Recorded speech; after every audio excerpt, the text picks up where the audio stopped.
Hello ಸ್ನೇಹಿತರೆ, ನನ್ನ YouTube channel Netaji computer ಎಜುಕೇಷನ್ಗೆ ನಿಮಗೆಲ್ಲರಿಗೂ ಸ್ವಾಗತ. ಸ್ನೇಹಿತರೆ, ಇದುವರೆಗೂ ಯಾರೆಲ್ಲ ನಮ್ಮ ಚಾನಲ್ಗೆ ಸಬ್ಸ್ಕ್ರೈಬ್ ಮಾಡ್ಕೊಂಡಿಲ್ಲ ದಯವಿಟ್ಟು ಸಬ್ಸ್ಕ್ರೈಬ್ ಮಾಡ್ಕೊಳ್ಳಿ. ಹಾಗೆ ಬೆಲ್ ಐಕಾನ್ ಕ್ಲಿಕ್ ಮಾಡೋದನ್ನು ಮರಿಬೇಡಿ, ಯಾಕಂದರೆ ನಾನು ಮಾಡೋ ಹೊಸ ಹೊಸ ವಿಡಿಯೋಸ್ ಅಪ್ಡೇಟ್ಸ್ ನಿಮಗೆ ಬಂದು ತಲುಪುತ್ತೆ. ಸ್ನೇಹಿತರೆ, ಇವತ್ತಿನ topic how to print QR code on invoice. ಅಂದರೆ ಇನ್ವಾಯ್ಸ್ ಮೇಲೆ, ಸೇಲ್ಸ್ ಇನ್ವಾಯ್ಸ್ ಮೇಲೆ QR ಕೋಡನ್ನು ಯಾವ ರೀತಿ ಪ್ರಿಂಟ್ ಮಾಡೋದು ಅನ್ನೋದ್ರ ಬಗ್ಗೆ ಟಾಪಿಕ್ಕು. ಸ್ನೇಹಿತರೆ ನೋಡಿ, ನಾನು ಈಗಾಗಲೇ ಒಂದು ಕಂಪ್ನಿ ಕ್ರಿಯೇಟ್ ಮಾಡ್ಕೊಂಡಿದ್ದೀನಿ, ಲೆಡ್ಜರ್ಸ್ ಕ್ರಿಯೇಟ್ ಮಾಡಿದ್ದೀನಿ, ಸೇಲ್ಸ್ ಪರ್ಚೇಸ್ ವೋಚರ್ ಎಂಟ್ರೀಸ್ ಎಲ್ಲ ಮಾಡಿದ್ದೀನಿ. ಸೊ ಈಗ QR ಕೋಡನ್ನು ಹೆಂಗೆ ಸೆಟ್ ಮಾಡೋದು ಅನ್ನೋದ್ರ ಬಗ್ಗೆ ನೋಡೋಣ ಬನ್ನಿ. ಈಗ accounting features F11 button press ಮಾಡಿ ನಿಮ್ಗೆ ಅಕೌಂಟಿಂಗ್ ಫೀಚರ್ ಓಪನ್ ಆಗುತ್ತೆ. ಸೊ ಇಲ್ಲಿ ನಿಮ್ಮ ಕಂಪ್ನಿ ತಗೊಳ್ಳಿ, ಪೂರ್ಣಿಮಾ ಡಿಜಿಟಲ್ ವರ್ಲ್ಡ್ ನನ್ನ ಕಂಪನಿ. ಸೊ ಇಲ್ಲಿ ಅದರ್ಸ್ ಅಂತ ಒಂದು ಹೆಡಿಂಗ್ ಇದೆ ನೋಡಿ ಲಾಸ್ಟಲ್ಲಿ. ಸೊ ಅಲ್ಲಿ ಫಸ್ಟ್ ಆಪ್ಷನನ್ನು ನೀವು ಎನೇಬಲ್ ಮಾಡಬೇಕು. ಏನದು? Enable payment request to share payment link QR code set to yes. So ಈಗ ನೀವಿಲ್ಲಿ ಇದನ್ನೆಲ್ಲ ಎಂಟ್ರಿ ಮಾಡಬೇಕಾಗುತ್ತೆ. ಏನು? ಮರ್ಚೆಂಟ್ ಪ್ರೊಫೈಲ್ ಡೀಟೇಲ್ಸ್ ಇದು. Okay. So name, for example Shivakumar, person name Shivakumar. So ಇಲ್ಲಿ 3 ಆಪ್ಷನ್ ಇದೆ. ಲಿಸ್ಟ್ ಆಫ್ ಪೇಮೆಂಟ್ ಮೆಥಡ್ಸಲ್ಲಿ PayU, reserve pay, UPI. ಸೊ ನಿಮ್ಮ UPIನ ಸೆಲೆಕ್ಟ್ ಮಾಡ್ಕೊಳ್ಳಿ. ಈಗ UPI ID very important. Shivakumar, ನಾನೊಂದು ಇಲ್ಲಿ ಡಮ್ಮಿ ಹಾಕಿರ್ತೇನೆ. Shivakumar -1 at okay AXIS. So ಇದು UPI ID. ಮರ್ಚೆಂಟ್ ನೇಮ್ ಅವ್ರ ಬಿಸ್ನೆಸ್ ನೇಮ್. ಫ್ರೆಂಡ್ಸ್, ನಿಮ್ಗೆ ಈ ಆಪ್ಷನ್ ಬಂದಿಲ್ಲ ಅಂದರೆ ಒಂದು ಕೆಲಸ ಮಾಡಿ, F12 ಕಾನ್ಫಿಗರೇಷನ್ ಪ್ರೆಸ್ ಮಾಡಿ.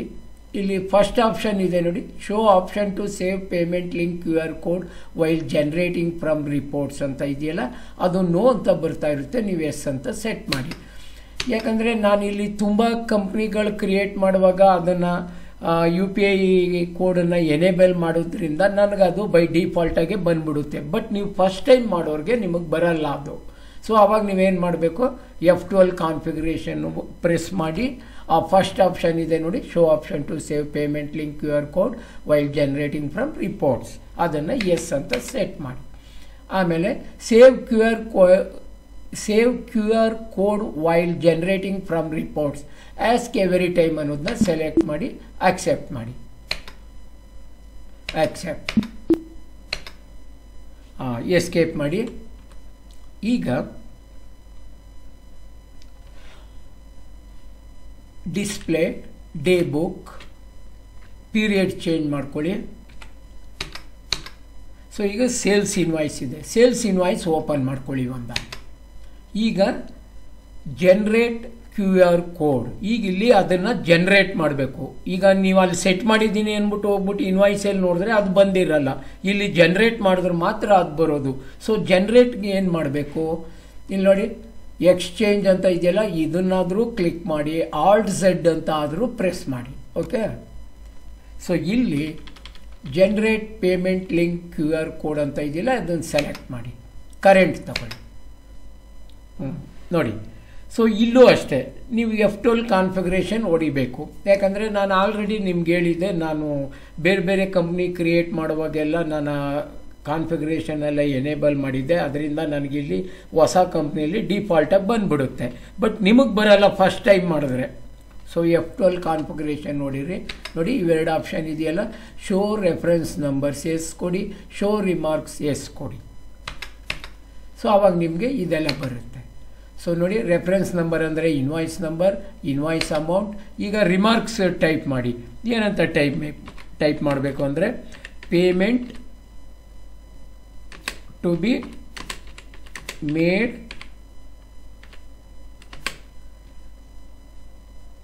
ಬಿಫೋರ್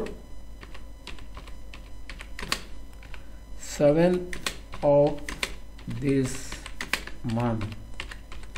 ಸೊ ಈ ರೀತಿ ಟೈಪ್ ಮಾಡಿ ಆಕ್ಸೆಪ್ಟ್ ಮಾಡಿ. Okay. So QR code is generated successfully. ಈಗ ಕಂಟ್ರೋಲ್ P ಹೊಡೀರಿ, ಐ ಪ್ರೆಸ್ ಮಾಡಿ. ಸೊ ಈಗ ಇಲ್ಲಿ QR ಕೋಡ್ ಬಂದಿದೆ. ಇಲ್ಲಿ ಇನ್ನೂ ಒಂದು ಕಾನ್ಫಿಗರೇಷನ್ನ ನಾವು ಸೆಟ್ ಮಾಡಬೇಕು. ಯಾಕಂದರೆ ನಾನು ಆಲ್ರೆಡಿ ಹೇಳ್ಬಿಟ್ಟಿದ್ದೀನಿ 2 ಸಾರಿ, ನಾನು ಮಾಡಿರೋದ್ರಿಂದ ನನಗೆ ಇಲ್ಲಿ ಬಂದ್ಬಿಡುತ್ತೆ ಅಂತ. ಸೊ ಏನು ಕಾನ್ಫಿಗರೇಷನ್ ಅದು? Printing configuration. ಎಸ್ಕೇಪ್ ಮಾಡಿ ಪ್ರಿಂಟಿಂಗ್ ಕಾನ್ಫಿಗರೇಷನ್ಗೆ ಬನ್ನಿ. ನೋಡಿ, ಇದು ಮೊದಲು ನಾಟ್ ಅಪ್ಲಿಕಬಲ್ ಅಂತ ಬರ್ತಾ ಇರುತ್ತೆ. ನೋಡಿ, ಇಲ್ಲಿ ನಾಟ್ ಅಪ್ಲಿಕಬಲ್ ಅಂತ ಬರ್ತಾ ಇರುತ್ತೆ. ನೀವು ಇಲ್ಲಿಗೆ ಬಂದು QR ಕೋಡನ್ನು ಸೆಲೆಕ್ಟ್ ಮಾಡಿ ಎಂಟರ್ ಮಾಡಬೇಕು. ಫಸ್ಟ್ ಟೈಮ್ ಮಾಡೋವಾಗ ನೀವು ಒಂದು ಸಾರಿ ಮಾಡಿಬಿಟ್ರೆ ಬೇರೆ ಕಂಪ್ನಿ ಕ್ರಿಯೇಟ್ ಮಾಡಿದರೆ ಅದೆಲ್ಲ ಕಾನ್ಫಿಗರೇಷನ್ ಎಲ್ಲ ಎನೇಬಲ್ ಆಗಿಬಿಡುತ್ತೆ. Okay. So preview alt Z. So ಈಗ ಕಸ್ಟಮರ್ ಏನು ಮಾಡ್ತಾನೆ, ಅವನ ಮೊಬೈಲ್ ತಗೊಂಡು QR ಕೋಡ್ ಮೇಲೆ ಸ್ಕ್ಯಾನ್ ಮಾಡಿ ಅವನು ಪಾರ್ಟ್ ಪೇಮೆಂಟು, ಫುಲ್ ಪೇಮೆಂಟು, ಅದು ಲಿಮಿಟ್ ಎಷ್ಟಿದೆಯೋ ಅಷ್ಟು ಪೇಮೆಂಟನ್ನು ಅವನು ಮಾಡ್ತಾನೆ. ಸೊ ಇದು ತುಂಬ ಪೇಮೆಂಟ್ ತಗೊಳ್ಳೋದಕ್ಕೆ ಇದು ಬಹಳ ಸುಲಭವಾದ ವಿಧಾನ. ಸೊ ಟ್ಯಾಲಿನವರು ಇದೊಂದು ಫೀಚರ್ಸನ್ನು ಅಪ್ಡೇಟ್ ಮಾಡಿದ್ದಾರೆ ಸ್ನೇಹಿತರೆ. ಸೊ ಗೊತ್ತಾಯ್ತಲ್ಲ ಯಾವ ರೀತಿ QR ಕೋಡನ್ನು ಜನರೇಟ್ ಮಾಡೋದು, ಮತ್ತು UPI ID, ಮರ್ಚೆಂಟ್ ಡೀಟೇಲ್ಸನ್ನು ಹಾಕೋದು, ಮತ್ತು ಪ್ರಿಂಟಿಂಗ್ ಕಾನ್ಫಿಗರೇಷನ್ನಲ್ಲಿ QR ಕೋಡನ್ನು ಎನೇಬಲ್ ಮಾಡ್ಕೊಳ್ಳೋದು. ಓಕೆ ಸ್ನೇಹಿತರೆ, ಇದುವರೆಗೂ ನನ್ನ ಚಾನಲ್ ನೋಡಿದ್ದಕ್ಕೆ ನಿಮಗೆ ಧನ್ಯವಾದಗಳು ಸ್ನೇಹಿತರೆ.